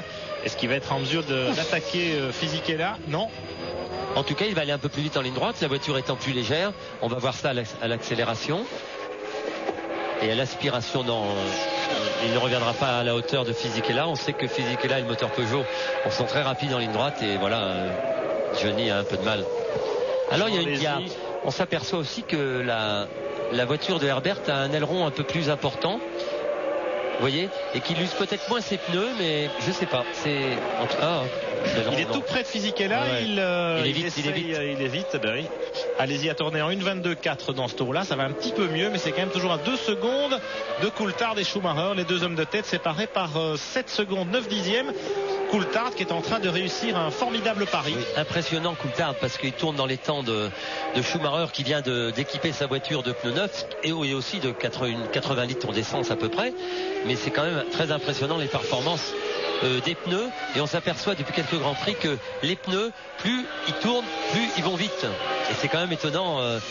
Et les écuries qui ont choisi aujourd'hui de faire un seul arrêt ont eu le bon réflexe par rapport à la course de Barcelone. Avec les gommes dures chez Goodyear, parce que les gommes tendres étaient jugées trop tendres sur ce circuit pourtant peu abrasif, peu adhérent. Alors que chez Bridgestone, on était plutôt en gomme tendre. Chez Bridgestone, on vient de perdre un combattant, c'est Barrichello. La Stewart Ford s'est définitivement immobilisée dans les stands. Pierre et Jacques, du côté de chez Benetton Renault, eh bien écoutez, pas d'alerte tangible sur la voiture de Jean Alesi. En tout cas, c'est ce que disent les ordinateurs. Non, mais écrans de télémétrie, c'est une bonne nouvelle. Jacques, ce que fait peut-être Jean Alesi, et ce qu'il a très bien fait à Barcelone, c'est doser son effort pour ne pas trop exiger de ses pneumatiques en début de relais, entre guillemets, c'est-à-dire avec les réservoirs pleins. C'est très possible, en tout cas, rassurons-nous. Jean a remis un peu de chemin entre lui et ses poursuivants, ce qui voudrait dire que Jean a dû avoir un petit problème tout à l'heure. Peut-être il a simplement emprunté le côté gauche ou droit de la piste et qu'il a pris de la poussière sur ses pneumatiques et qu'il faut quelques virages pour retirer cette poussière des pneus pour redonner aux pneus une vraie adhérence, et ce qui avait permis à Fisichella et Herbert de revenir sur lui. Mais visiblement maintenant à l'écran, Jean tourne dans des temps très corrects, en tout cas aussi vite que ses poursuivants, et ils auront beaucoup de mal à doubler. Jacques, Pierre, je vous propose juste un mot de quelqu'un qui va quitter le circuit maintenant, c'est Jacques Villeneuve. La déception est ruminée, Jacques? Non, la déception n'est pas éliminée, et celle-là elle va être difficile à avaler. Mais bon, faut pas s'en faire une maladie non plus. Il y a encore beaucoup de courses dans le championnat, et puis de toute façon on revient à Montréal l'année prochaine. Coulthard fait vos affaires, là il est devant Schumacher en ce moment. Bah tant mieux. Tous les points qui peuvent être enlevés à Michael, ça va être le mieux pour nous, pour le championnat. Les autres adversaires principaux dont Panis ne semble pas être dans la lutte pour l'instant, et mon coéquipier non plus, donc c'est peut-être pas bien pour l'équipe, mais bon, pour nous, pour le championnat, ça va. Merci Jacques qui s'en va tout de suite, qui on retrouvera dès mardi à Silverstone pour des essais, puis à Manicourt la semaine prochaine, et dans 15 jours bien sûr pour le Grand Prix de France. Johnny Herbert dans les stands, il ravitaille le pilote anglais, un seul arrêt pour lui, il était en bataille pour la 3e place avec Alesi et Fisichella. Il est le dernier à s'arrêter parmi les hommes de tête, l'avant-dernier évidemment, puisque le leader David Coulthard ne s'est toujours pas arrêté. 10 secondes d'arrêt pour Herbert, il ira donc jusqu'au bout avec son carburant. David Coulthard en tête, nous sommes au 37e tour, nous avons franchi le cap de la mi-course, et il vient, tenez-vous bien, d'améliorer le meilleur tour en course, Coulthard, alors qu'ici il y a une Tyrrell qui rentre au stand, poussée un petit peu par Panis. Oui, j'espère que Coulthard n'a pas de problème avec ses panneauteurs et avec sa radio, parce que ça commence à faire beaucoup. Il est maintenant à 30 tours de l'arrivée, 31 tours, et ça paraît très étonnant. Alors est-ce qu'une capacité de réservoir? Non, mais je ne vois pas. Il vient de tourner en 1,19,6 Coulthard, record du tour. Il a augmenté son avance sur Schumacher à 9 secondes 9, près de 10 secondes d'avance maintenant. Alors que dans les stands, on voit Salo et puis Nakano qui repartent. Nakano en pneu neuf. Voilà David Coulthard, le leader. Alors chez McLaren, on se prépare peut-être à accueillir Coulthard pour un ravitaillement. Non, pas encore. C'est vraiment la surprise. En tout cas, un choix stratégique osé mais judicieux. Coulthard qui est en train de rattraper la voiture d'Olivier Panis qui va prendre un tour. Olivier qui est maintenant en 8e position à 1,19. Effectivement, c'est un tour. On revoit au ralenti Frenzen dans ses œuvres avec une Tyrrell là-bas à gauche. Et ça passe. Oh, ça tire tout droit. Alors Villeneuve tout à l'heure, il avait corrigé la trajectoire et il était parti en travers. Frenzen, lui, il a plutôt préféré prendre un petit raccourci. Coulthard déborde Panis irrésistiblement. 38e tour pour David Coulthard, c'est très impressionnant. Je pense que l'arrêt est probable pour Coulthard dans 1 ou 2 tours, parce qu'avec 120 litres, oui. Enfin, bref. Voilà Coulthard. 39 tours couverts en effet, il vient tourner en 1,20.9 tout en ayant doublé Panis. Schumacher deuxième à 10 secondes. Alesi est troisième à 40 secondes. Fisichella quatrième. Johnny Herbert cinquième après son arrêt. Et c'est Heinz-Harald Frenzen qui détient provisoirement le point de la 6e place. Panis est effectivement 8e derrière la Tyrrell de Verstappen. Et on s'agite chez McLaren, ça y est. Ah, quand même. Jacques Lafitte était très inquiet. Il avait peur que Coulthard nous fasse le coup de la panne. C'est peut-être un moteur turbo diesel Mercedes, ça pourrait être. Un pilote écossais, vous savez, qui est très avare de sa consommation. En tout cas, il est intéressant de noter qu'avec peu d'essence, que les pneus Goodyear se comportent magnifiquement, puisque Coulthard a amélioré régulièrement ses temps depuis une dizaine de tours, et qui va certainement là, on le suit, il va rentrer au stand, je pense, pour ravitailler maintenant. À presque 40 tours, ce qui est une performance formidable, et que le pari de Coulthard est bien parce que il va repartir avec 5-6 secondes de retard, peut-être un peu plus sur Schumacher. Il a attendu le dernier moment et justement pour gagner du temps sur le ravitaillement en essence, quelques litres en moins, c'est des secondes, c'est une petite seconde gagnée. Possible. Les hommes en noir sont prêts et voilà la McLaren numéro 10 qui s'immobilise. Alors tout à l'heure on a vu que les Sauber s'arrêtaient presque 11 secondes pour mettre de l'essence à ras-bord. Et chez McLaren 10 secondes et demie. Voilà, 10 secondes et demie pour Coulthard qui repart jusqu'au bout. McLaren qui réussit un très beau pari. Voilà Schumacher en tête maintenant. Qui est à l'opposé du circuit, donc il a une quinzaine de secondes d'avance. Une quinzaine de secondes. C'est vrai que l'écart que nous donne l'écran de chronométrage est un peu faussé par la sortie de stand de Coulthard, évidemment, qui est un peu moins rapide. Schumacher devant Coulthard, Alesi, Fisichella, Herbert, Frenzen, Verstappen, Panis. Voilà le point après 40 tours de course ici à Montréal. On se retrouve dans un instant après ces quelques messages. 42 tours couverts dans ce Grand Prix du Canada de Formule 1 qui en comporte 69. Michael Schumacher sur la Ferrari a repris le commandement. Il compte 10 secondes d'avance sur David Coulthard en deuxième position sur la McLaren Mercedes. Mais Schumacher doit encore s'arrêter. Regardez, chez Ferrari, les mécaniciens sont prêts à accueillir le pilote allemand pour un ultime ravitaillement et changement de pneumatique, alors que Coulthard et la McLaren, on le sait maintenant, iront jusqu'au bout avec un seul arrêt déjà effectué. Et chez Prost, on se prépare également. Alesi est troisième sur la Benetton, mais à maintenant 36 secondes du leader. Et puis Fisichella quatrième sur la Jordan Peugeot. Johnny Herbert cinquième. Malheureusement, le pilote anglais va devoir s'arrêter pour une pénalité. Il a été pris en flagrant délit d'excès de vitesse dans les stands. Frenzen occupe la 6e place sur la Williams-Renault. Et puis Olivier Panis 7e avec la Prost. Olivier Panis, pardon Jacques de vous couper. Olivier Panis qui ne va pas tarder à s'arrêter. Tout le monde est prêt. Les couvertures chauffantes presque retirées. Encore un petit peu dessus. Donc je vous alerte dès qu'il arrive. Et c'est pour bientôt, puisque ça y est, tout le monde est dans les starting blocks. Alors il est intéressant de noter que chez Ferrari on se prépare un peu plus tôt. Voilà Herbert qui s'arrête pour les 10 secondes de pénalité. Il n'a pas le droit de ravitailler ou de changer de pneu pendant ce temps-là. Dommage pour Herbert et Sauber qui avaient fait le même pari stratégique alors que voilà Panis, il arrive et Schumacher. Ça se bouscule. Dommage pour Herbert et Sauber, donc qui perdent là le fruit de leur bonne course tactique. Le leader Michael Schumacher dans les stands. Et chez Prost, le 3e arrêt malheureusement pour Olivier Panis qui repart. Schumacher s'immobilise assez longtemps. Alors 9 secondes 8. Peut-être Jean Todt et les gens de chez Ferrari ont décidé de changer leur tactique, à mon avis. Ils se sont aperçus que Coulthard n'allait faire qu'un seul arrêt. Ils se sont aperçus aussi que les pneus Goodyear sont très rapides en fin de relais. Ils se sont donc aperçus que on pouvait faire 40 tours avec les pneus. Donc ils viennent de mettre beaucoup d'essence. Ils ont arrêté Schumacher bien avant son relais, à mon avis, qu'il devait faire, pour donner à Schumacher la possibilité de revenir sur David Coulthard, qui va être maintenant son concurrent pour la première place. Donc très bonne intelligence chez Ferrari d'avoir arrêté Schumacher, parce que maintenant il lui reste encore 25 tours et vu la vitesse des pneus et la rapidité des pneus en fin de parcours, ça a peut-être donné la possibilité, c'était la seule chance pour Ferrari de pouvoir battre Coulthard s'il n'a pas d'ennui.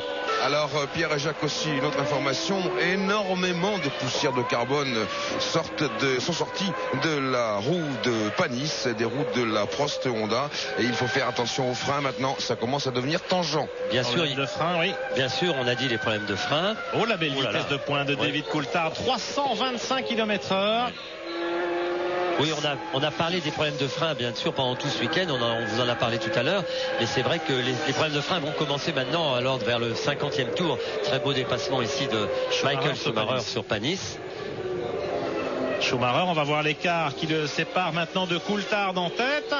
La McLaren est passée. Voilà Schumacher, 12 secondes, 27 centièmes. Il reste 25 tours de course. 12 secondes d'écart. Alors Schumacher va devoir cravacher, non seulement pour revenir dans le sillage de la McLaren Mercedes, mais après pour doubler Coulthard, ça va être une autre histoire. Oui, en tout cas, de s'être arrêté comme ça importunément, je veux dire, avant son arrêt prévu, c'est très intéressant pour la fin du Grand Prix, parce que sinon je pense que Coulthard aurait caracolé en tête. Fisichella au stand avec la Jordan Peugeot. Deuxième arrêt du pilote italien qui est en lutte pour la 3e place avec Jean Alesi et sa Benetton Renault. Jean Alesi qui va aussi s'arrêter une deuxième fois, évidemment. Le voilà, Jean Alesi. Superbe course du pilote français. La Benetton Renault retrouve un petit peu d'efficacité après un début de saison très difficile. Et Jean Alesi reprend confiance. Jean Alesi qui est à 18 secondes de Michael Schumacher. Mais malheureusement, Jean Alesi, qui doit encore s'arrêter, va reperdre encore 17 secondes. Mais il gardera a priori cette 3e place, ou en tout cas il va la disputer avec Fisichella et peut-être Frentzen. Frentzen qui pointe maintenant en 4e position à 22 secondes de Jean Alesi. Pas mal pour Frentzen qui a eu qui est effectué déjà 2 arrêts. Regardez cette vue très intéressante. On voit ici la couleur du pneu de la voiture. Vous voyez, au milieu du pneu qui est à grande vitesse, le pneu gonfle et la gomme ne porte que sur la partie brillante que vous voyez sur l'écran. Et vous allez voir, vous voyez, en virage, la couleur change. Ça veut dire que pendant la grande vitesse, les pneus prennent un peu d'angle et roulent sur la surface qui chauffe énormément. Et la surface de contact du pneumatique avec le sol est plus étroite. Et c'est ce qui provoque souvent ces cloques sur les pneus. Voilà, on l'a très bien vu sur la voiture de Jean. Et très bonne explication, Jacques, merci. Frentzen, on l'avait à l'image, 2 arrêts déjà pour le pilote allemand, et je pense qu'il va devoir s'arrêter 3 fois. Oui, Pierre, j'en suis pas sûr, parce que quand il s'est arrêté tout à l'heure, ils ont mis beaucoup d'essence. Alors ça va dépendre de l'usure de ses pneumatiques, voilà. De la manière dont Frentzen adapte sa conduite aux problèmes qu'il rencontre avec les pneus arrière. Voilà. En tout cas, ce qui pourrait dire que Frentzen est en lice aussi pour la 3e place avec Fisichella, et peut-être aussi Herbert qui malheureusement a eu ce 10 secondes de pénalty au stand qui lui ont fait perdre presque 20 secondes. Ouais, sans la pénalité de 10 secondes pour vitesse excessive dans les stands, mais Johnny Herbert serait en bataille pour le podium. Là, il se retrouve 6e quand même, en ordre utile pour marquer des points au championnat du monde. Olivier Panis 7e, mais à distance respectable après 3 arrêts. Mika Salo est 8e sur la Tyrrell. Nakano 9e avec la 2e Prost Honda, et Diniz 10e devant son chef de file Damon Hill. Les 2 Arrows Yamaha qui ferment presque la marche. C'est Morbidelli qui est 12e et dernier avec la Sauber.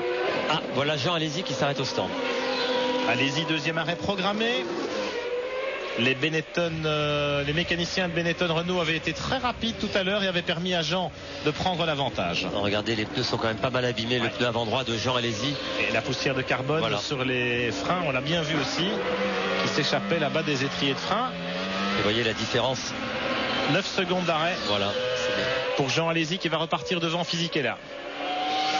Johnny Herbert ici sur la Sauber en 6e position, mais avec l'arrêt de Jean Alesi, pas facile cette fois de jouer avec nous aux top positions.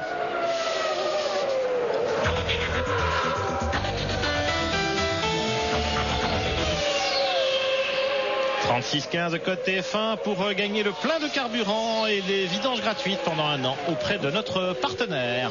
Pierre, ça va être difficile pour Michael Schumacher de venir sur David Coulthard. Les deux pilotes tournent dans les mêmes temps. Là, Coulthard a dû doubler quelqu'un, il est en 22. Schumacher tourne en 1:21.3. Allez-y, lui, a perdu beaucoup de temps dans son arrêt. Alors Schumacher est à 12 secondes de Coulthard. 12 secondes, écart stable depuis le ravitaillement de la Ferrari, ce qui signifie que David Coulthard, pour l'instant, à course gagnée, théoriquement, la stratégie à un seul arrêt de la McLaren Mercedes était bien la bonne. Bien joué de la part de l'équipe de Ron Dennis et de Mansour Roger, alors qu'on revoit ici drapeau bleu au ralenti, drapeau bleu pour la Benetton de Jean Alési.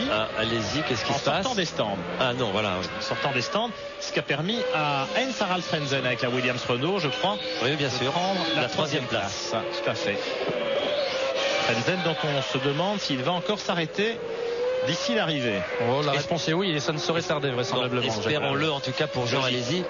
Est-ce qu'il serait plus logique, effectivement, que Frentzen s'arrête? Oui, il s'est fait de le demander. Vous voyez, les mécanos Williams Renault vont se placer à l'instant même. Ils ont dû avoir TF1. Les mécaniciens Williams Renault, les voilà. Très attentifs à la course du pilote allemand. Ils ne sont pas habitués à devoir se battre si loin dans le peloton. Jean Alési en pleine bagarre pour essayer de garder le contact avec Frentzen, mais il va voir que la Williams Renault, à court de carburant, va bientôt rentrer au stand. 49 tours couverts pour David Coulthard, le leader. Schumacher à 12 secondes. Et puis Frentzen qui va bientôt s'arrêter. Alési 4e. Fisichella 5e. Oui, il a 3 secondes, Pierre. Il est prêt, Fisichella. C'est encore une menace pour Jean Alési pour la 3e place. Tant mieux pour nous qui regardons ce Grand Prix. La 3e place n'est encore pas acquise, comme la première d'ailleurs. Petite bataille Renault-Peugeot pour la 3e marche du podium. Maintenant, nous savons qu'il va s'arrêter. Une seule Williams étant en piste, ça ne peut être que Frentzen. Voilà, et il ne s'arrête pas dans ce tour-ci. Là, il continue.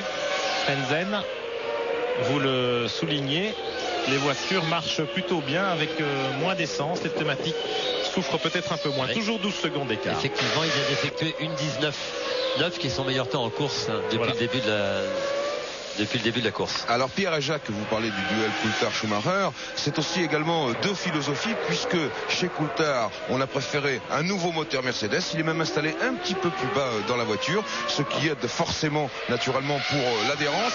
Et chez Ferrari on a préféré l'ancien moteur, le 46/1, mais par contre on a considérablement amélioré l'aérodynamique de la voiture. Jean-Louis, je vous interromps. Oui. Je vous interromps, Jean-Louis, parce que Olivier Panis vient de dépasser Schumacher. Olivier Panis qui se dédouble, un petit travers à la sortie de la chicane, mais c'est une surprise. C'est peut-être une mauvaise nouvelle pour Schumacher, avec éventuellement un train de pneumatique un peu moins performant en fin de course. En tout cas, Panis retrouve toute sa superbe. Il est 7e, mais il peut éventuellement encore prétendre à marquer des points. Oui, en tout cas, c'est bon signe pour David Coulthard, parce que la passe d'armes entre Schumacher et Panis a fait perdre 1 ou 2 secondes à Schumacher, et ce qui va faire les affaires de David Coulthard. Et Prost qui fait ses petits calculs, lui aussi, oui, inquiet sur son mur de commandement. On doit se poser des questions chez Prost, de savoir ce qui s'est passé sur la voiture. Et peut-être simplement un train de pneus pas très efficace. Mais ça peut arriver. Frentzen qui va s'arrêter, les deux Prost qui sont en course, 7e et 8e.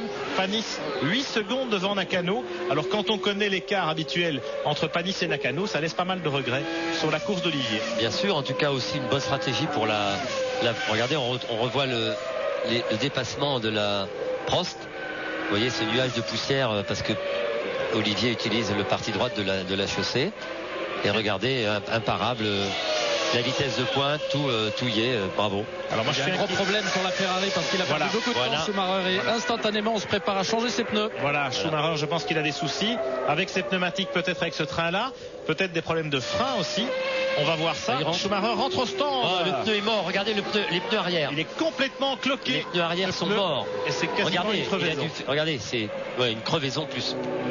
Mais non, c'est un pneu vraiment cloqué, complètement cloqué, l'arrière gauche sur la Ferrari de Schumacher qui perd des points précieux ici, alors qu'il était en lutte pour sinon la première place, certainement la deuxième. Schumacher, un arrêt de 6 secondes et demie, mais qui va lui coûter quelques places. Attention, non, c'est une Arose qui sort des stands au moment où Schumacher débouchait. Et voilà Frenzen qui était 3e et qui s'arrête pour son 3e arrêt. Oh, Frenzen aussi, problème de pneus et de freinage. Vous avez vu comment il a bloqué ses roues en rentrant dans son stand. Du côté, on va regarder les pneus de Frenzen, mais du côté de chez Ferrari, le technicien Goodyear est effondré en voyant comment le pneu est massacré. Le pneu arrière gauche de Schumacher était massacré et ceux de Frenzen, bon, ils ont quelques bulles, c'est pas terrible, mais ça va beaucoup mieux que Schumacher quand même. Vous savez, on pourrait se poser la question que les pilotes ayant utilisé 4 trains de pneus pour les qualifications ou 3 ont usé beaucoup de pneus et que 3-4 arrêts, ils n'ont peut-être plus de pneus suffisamment en état. Coulthard dans les stands, le leader, Coulthard avec problème de pneumatique pour lui aussi. Ah là là là, décidément, c'est la Bérésina, incroyable, alors que les pneus Goodyear avaient tenu 40 tours pour Coulthard. Et il a calé le pauvre. 5 secondes 9 d'arrêt, ça va faire beaucoup plus. Ça va faire 10 secondes, 15 secondes, qui sait. Et devinez qui est en tête bientôt? Jean Alesi. Ouais, bravo, super. Attention, et oui, un problème de démarreur sur la McLaren Mercedes. Incroyable rebondissement dans ce Grand Prix du Canada, alors que nous sommes au 51e des 69 tours. La McLaren Mercedes qui est immobilisée au stand depuis plus de 20 secondes et même 30 en réalité. Oh, attention. Et Panis, gros accident. Gros accident de Panis. Mais regardez, il est quand même en très mauvaise posture. Il y avait des pneus, heureusement un mur de pneus. Espérons que le choc ait été amorti. Non, c'est pas le rail, heureusement c'est le plastique de protection des pneumatiques. Panis qui a tapé très très fort. Très étonnant la sortie de route de Panis dans cet endroit. Peut-être un problème de frein. Attention, drapeau jaune. Voiture de sécurité en piste. Encore là, elle sort. Alors si Coulthard peut repartir. Alors, j'espère qu'Olivier va sortir vite de sa voiture, surtout parce que il n'a pas l'air d'être sorti. Il a pris un gros choc sur le train. Non, voilà, Olivier est en train de sortir de sa voiture. Olivier Panis, tout seul, semble-t-il, il s'en extrait, mais la voiture a bien tapé. On revoit l'image ici. Alors attention, Jacques, un très curieux survirage en pleine courbe. Il tape le mur, il lèche le mur à droite et puis il s'explose dans le mur. Et vous savez, Pierre, quand j'ai fait le tour de la piste jeudi, je me suis demandé pourquoi il y avait ces pneus ici le long de ce mur, parce que ça bloque la voiture, c'est inadmissible. On aurait dû mettre le long de ce rail, il y a un mur en dessous, il n'avait pas besoin de pneus parce que la voiture là-bas s'est arrêtée net. C'était un choc terrible, alors qu'il aurait tapé simplement le mur, il n'aurait eu aucun problème, Olivier. Et je m'étais posé la question jeudi en faisant le tour de piste. Voiture de sécurité qui rentre maintenant évidemment pour nettoyer la piste des débris. David Coulthard repart. En tout cas, Olivier a certainement regardé. Et il a souffert, Olivier, malheureusement. Espérons qu'il n'ait pas touché aux jambes. Olivier Panis. On va avoir des nouvelles de sortie de sa voiture par les secouristes, les commissaires, et les médecins s'approchent. César Fiorio et Alain Prost très inquiets sur la position de commandement de l'écurie Prost. À 15 jours du Grand Prix de France à Magny-Cours, ce serait une catastrophe si Olivier Espérons que Olivier n'est pas blessé, mais vous êtes sûr que ce mur de pneus, c'est une catastrophe pour les pilotes. Je ne comprends pas comment il n'avait pas pensé à faire retirer ce mur de pneus. Effectivement, s'il y avait eu simplement le mur en béton, il n'y avait aucun problème. Il aurait rebondi dessus. Voilà. Alors que ces pneus, le long d'un rail, la voiture rentre dedans et s'immobilise net, mais c'est un arrêt très brutal, quoi. C'est l'inverse de ce que le demandent les pilotes. C'est étonnant. Surtout que ça sert à rien, on est en ligne droite, c'est les pneus ici, oui, à droite de votre écran, oui, mais là, regardez, il est rentré dans cette pile de pneus, c'est incroyable. Et à une vitesse très élevée, évidemment. Très élevée, la voiture n'a pas pu glisser, elle s'est immobilisée instantanément. Un choc énorme, beaucoup de jets de force centrifuge pour regardez. Il a effectivement un peu touché la bordure, mais et regardez. Et puis voilà, alors, voyez, dans le mur en béton, dans l'axe, on continue à glisser. Voilà, l'angle était parfait pour Olivier. Il serait rentré dans le mur, il aurait cassé sa suspension, aurait rebondi, mais il n'aurait rien. Alors que là la voiture s'est arrêtée net dans le mur. En tout cas, choc très violent pour Olivier. Espérons que Olivier, je vois l'hélicoptère qui passe devant nous. On se prépare en tout cas à évacuer Olivier Panis. Oui. Le médecin de la FIA, Sid Watkins, à droite en blanc, est là. Beaucoup d'expérience. On emmène des coquilles. Espérons qu'Olivier ne soit pas trop fortement touché, mais il a certainement encaissé. Voilà l'ambulance. encaissé une force centrifuge énorme. Oui, énorme. Et dans le sens évidemment inhabituel. Le plus mauvais sens.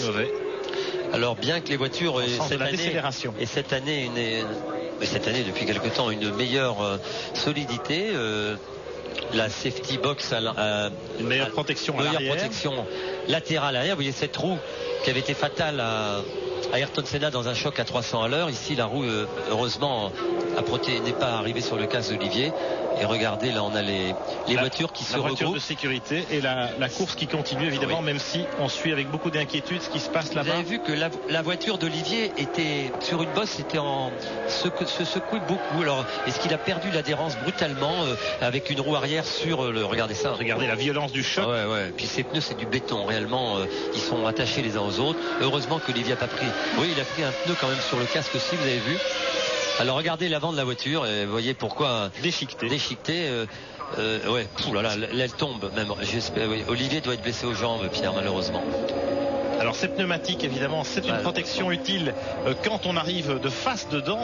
Bien sûr. Au bout d'une zone de dégagement. Mais là en bord de trajectoire. Regardez, l'ambulance repart. On ne peut même pas comprendre. Non, Olivier n'est pas encore dedans. Elle s'immobilise l'ambulance. Elle arrive. Et vu l'état de la voiture, bon, espérons que c'est pas trop grave pour Olivier. Il était conscient, il remuait il est quand même sorti de sa voiture pour ainsi dire seul. En tout cas, regardez la violence du choc. Il a poussé sur ses avant-bras. Voilà, pour sortir de la voiture, mais c'est peut-être aux jambes qu'il a été touché. Oui, espérons. Oui, regardez l'état de la voiture l'avant de la voiture est complètement broyé.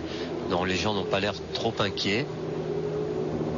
Et là, on va l'embarquer dans l'ambulance. Watkins est là. Voilà la civière. Oui. Civière spéciale. Oui. J'ai bien connu ça, Pierre. Évidemment, Jacques, j'y pensais, je n'osais pas vous en parler, mais en voyant une Ligier broyée de l'avant comme ça. Et je pense aussi à votre ami Jean-Pierre Jabouille qui avait beaucoup souffert. Le virage d'avant. Alors, vous voyez, ce mur ici, ces pneus ne servent à rien. Je ne sais même pas pourquoi ils sont là, mais j'avais fait cette remarque et je regrette de ne pas avoir été le dire plus violemment aux gens. Bref. À la direction de course et le responsable de sécurité. Alain Prost, très inquiet. On le serait à moins. Alors pendant ce temps, donc, la voiture de sécurité a repris la piste. 54 tours couverts, il en reste 15. Schumacher est en tête. Alesi deuxième. Mais il est précédé là par les Arrows Yamaha, mais qui sont évidemment à un tour et plus. Fisichella est troisième. Frenzen quatrième, Herbert cinquième, Nakano sixième, tenez-vous bien, sur l'autre Prost Mugen Honda, et le pauvre David Coulthard seulement septième avec sa McLaren Mercedes qui est restée dans le regardez chez Prost l'inquiétude. Jean-Louis, vous êtes là chez Prost dans le stand? Oui, bien sûr, je suis là. Tout le monde est catastrophé. Qu'est-ce que vous voulez? On regarde ces images en essayant d'analyser la situation. On se dit que peut-être Olivier a été un petit peu déséquilibré avant de partir dans cette image effroyable. Mais c'est tout ce qu'on peut dire. Pour l'instant, on attend le résultat. Bien entendu, les médecins de l'équipe et les kinés sont partis tout de suite et ont rendez-vous à l'antenne médicale du circuit, naturellement. En tout cas, on sort une coquille pour installer Olivier. Vous l'avez vu. Des coquilles très utiles en cas de choc violent, qui vous permettent d'atténuer la douleur, en tout cas si Olivier en a une jambe. Et de préserver aussi le dos et les vertèbres. Bien sûr. Mais les vertèbres n'ont rien. Je veux dire, Olivier s'est levé avec ses bras, il n'y a aucun problème. Il a quand même... On lui a mis vous voyez le docteur... Watkins en blanc. Alors, ne vous inquiétez pas de cette image où vous voyez, c'est pas du sang, c'est simplement on nous injecte, moi j'avais la même chose pendant mon accident, un liquide pour la douleur et ça veut dire qu'Olivier doit avoir peut-être une jambe cassée, en tout cas parce que si on lui met ce produit dans les veines, c'est pour diminuer la douleur, pour le transporter avec plus de facilité. Parce que je me souviens de mon accident, les gens s'étaient énormément inquiétés. Je dis ça pour ses parents et sa famille. Ne vous inquiétez pas. C'est simplement pour que le pilote se sente mieux à travers la douleur. Si douleur il y a, ou choc en tout cas. Il est toujours très difficile de dire et de ce qui la course est arrêtée, ça veut dire que la course est finie. Drapeau rouge. Si la course est arrêtée, vous connaissez le règlement. Ça y est, maintenant on le connaît. On prend un tour avant l'accident et Un tour avant le drapeau rouge, mais pas un tour avant l'entrée de la safety car. Ça signifie qu'on aurait victoire de Michael Schumacher sur la Ferrari, devant Jean Alesi. Giancarlo Fisichella 3e pour Jordan Peugeot, Frenzen 4e, Herbert 5e, Nakano 6e. En tout cas, ce Grand Prix qui s'annonçait fabuleux se termine de façon un peu bizarre. On l'arrête avant la fin. Il restait 13 tours à parcourir.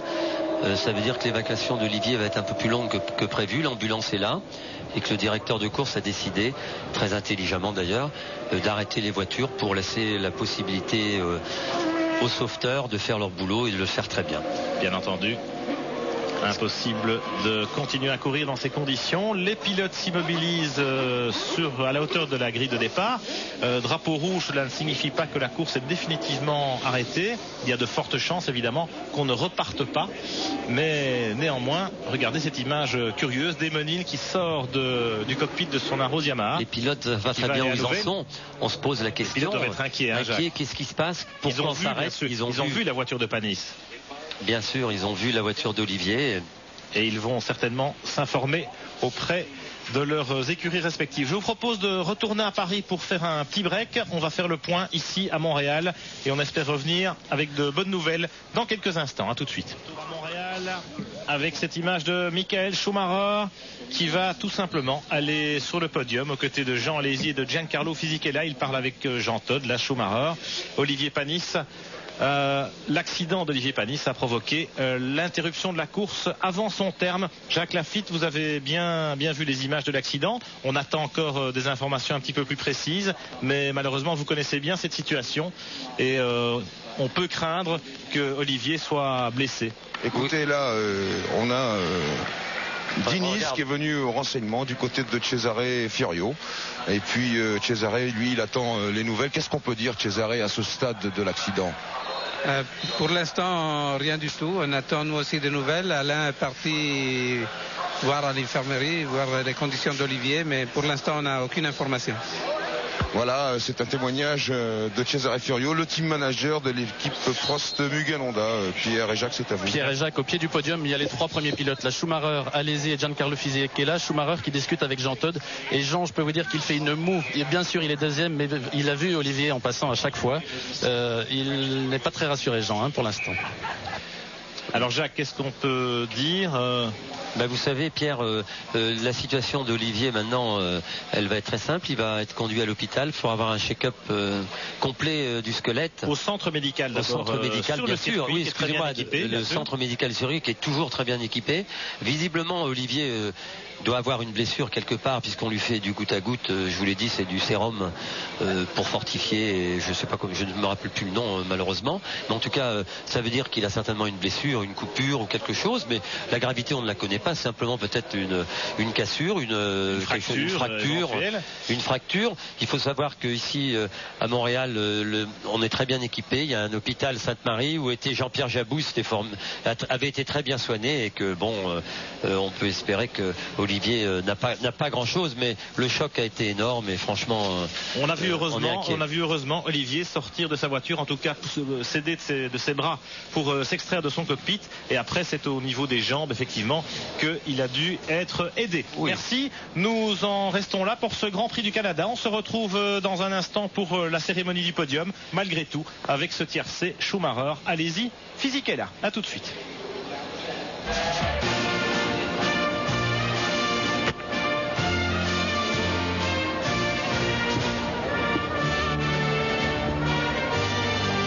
National italien qui salue la victoire de la Scuderia Ferrari dans ce Grand Prix du Canada. Mais le visage de Michael Schumacher en dit long. L'heure n'est pas à la joie. Au pied de ce podium, ici à Montréal, Michael Schumacher qui, au passage, réussit évidemment une bonne opération au classement du championnat du monde. Mais tout cela est bien peu de choses, Jacques Lafitte. Oui, effectivement, on s'aperçoit que la joie générale sur le podium ne fait pas place aujourd'hui. Schumacher se rend compte qu'il y a eu un accident grave et qu'il a la décence et la délicatesse de fêter sa victoire comme il se doit. Et bravo, c'est un grand champion. Avec sobriété. C'est le moins qu'on puisse dire. Jean Alesi deuxième et Giancarlo Fisichella troisième. Mais au-delà de ces résultats, rapidement, Jean-Louis, Marc Minary, si vous avez des nouvelles dans les stands, pour l'instant tout ce qu'on sait c'est que Olivier Panis est dans l'ambulance qui l'emmène vers le centre médical ici du circuit Gilles Villeneuve de Montréal. Toujours aucune nouvelle puisque Olivier Panis aux dernières informations n'est pas encore arrivé au centre médical. Je crois que nous avons envoyé déjà quelqu'un là-bas, mais pour l'instant pas de nouvelles. Je vous confirme que Olivier est en route pour le centre médical, mais il est du côté de l'ancienne tour de contrôle du circuit de l'autre côté, et ensuite après avoir été examiné au centre médical du circuit, il va être évacué sur l'hôpital Sacré-Cœur de Cartierville. Olivier. Marc Minary, vous avez eu des informations. La cérémonie du podium a bien lieu. C'est malgré tout quelque part un petit peu rassurant. Ouais, c'est ce qu'on semblait comprendre en observant effectivement au pied du podium les pilotes et Jean Todt attendant des nouvelles, en discutant, et ensuite est venu l'ordre effectivement de pouvoir monter sur le podium. Donc cette attente de 4 à 5 minutes laisse penser qu'on attendait des nouvelles plus ou moins rassurantes d'Olivier avant de tenir la cérémonie. Alors le classement du championnat du monde, il défile sous vos yeux. Schumacher 37 points, Villeneuve 30, Panis 15. Olivier qui doit vraisemblablement avoir été touché dans cet accident. Jacques Lafitte, touché aux jambes, peut-être aux chevilles, peut-être au bassin. Oui, peut-être. Oui, je penserais plutôt les jambes et plutôt les chevilles. Voilà, on revoit l'accident. Regardez alors ce choc-là c'est rien. Et c'est là maintenant, voilà. La voiture se présente dans un angle pas défavorable. Malheureusement, cette pile de pneus qui, on se demande, fait là, a arrêté totalement la voiture. Elle s'est brisée dans des pneus qui sont là depuis assez longtemps. Ils sont très très durs, ces pneus attachés ensemble. Et c'est très bon quand la voiture arrive de face, mais de côté, c'est une catastrophe. Vous avez vu rapidement le classement du championnat des constructeurs passer devant vous. Ferrari 51 points, Williams 43. Mais aujourd'hui, les classements et le résultat de ce Grand Prix un peu tronqué passent au second plan. Derrière notre tristesse et puis un peu notre inquiétude. Malgré tout, on ne se veut pas trop inquiet. On veut un petit peu rassurer la famille d'Olivier là-bas en France. Il faudrait que Hans, son papa, de sa main, comprenne qu'on est là, qu'il y a ici son entraîneur, il y a les docteurs de l'équipe, il y a tout le monde, et que Olivier n'est pas tout seul et qu'on va l'accompagner et aller voir ce qui se passe et l'aider au maximum. En espérant le retrouver dans 15 jours avec vous tous à Magny-Cours pour le Grand Prix de France de Formule 1. Ce sera dans 2 semaines dans la Nièvre, et Marc Minary nous a préparé un petit avant-goût de ce qui nous attend dans 2 semaines, en espérant y retrouver avec nous Olivier. Merci, bonne soirée.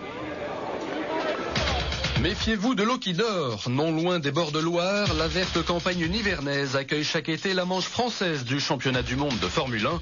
Et l'an dernier, la vie ne fut pas un long fleuve tranquille pour Villeneuve, dès les essais, où Schumacher en pole position et dont les espoirs tombaient à l'eau dès le tour de formation. En revanche, la course des pilotes Williams fut limpide, Damon Hill menant sa barque jusqu'à la victoire, Jacques Villeneuve voguant paisiblement à la 2e position, et les Benetton d'Alesi et Berger complétaient le premier quadruplé du V10 Renault sur ses terres.